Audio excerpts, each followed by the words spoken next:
Poggle the Lesser and the Geonosians design the plans and then pass those on to Count Dooku. Count Dooku then passes those on to Palpatine, aka Lord Sidious. Palpatine then decides to put Director Krennic in charge of the construction and passes the plans on to him. Krennic then accidentally passes it on to Dedra Meero, an ISB agent who is a part of the Energy Research Project. Lonnie Young, a rebel spy in the ISB, then steals the information of the Death Star plans. Lonnie then passes that information on to Luthen Rael. Luthen then passes that information on to his partner Clea. Clea then passes that information on to Cassian Andor. Cassian then passes that information on to the Rebellion, who doesn't fully believe the information. Around the same time, Galen Erso, an energy research scientist, passes the information of the Death Star onto an Imperial pilot named Bodhi Rook. Bodhi then passes Galen Erso's message to Saw Gerrera. Tivik, a rebel informant inside Saw Gerrera's men, passes the message on to Cassian Andor.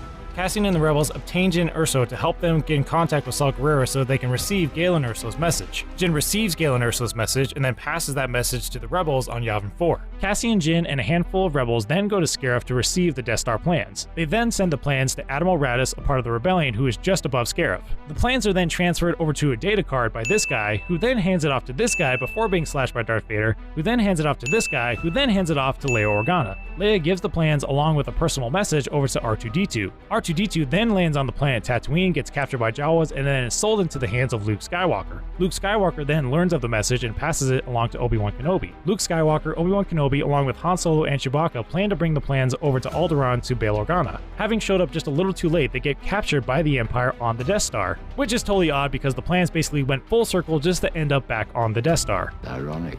Eventually, they finally escape and are able to bring the plans to the Rebellion on Yavin 4. The Rebellion, finally taking the message of the Death Star seriously, sends a squad of pilots to destroy the Death Star on the one weak spot that Galen Erso put in the design plans from the beginning.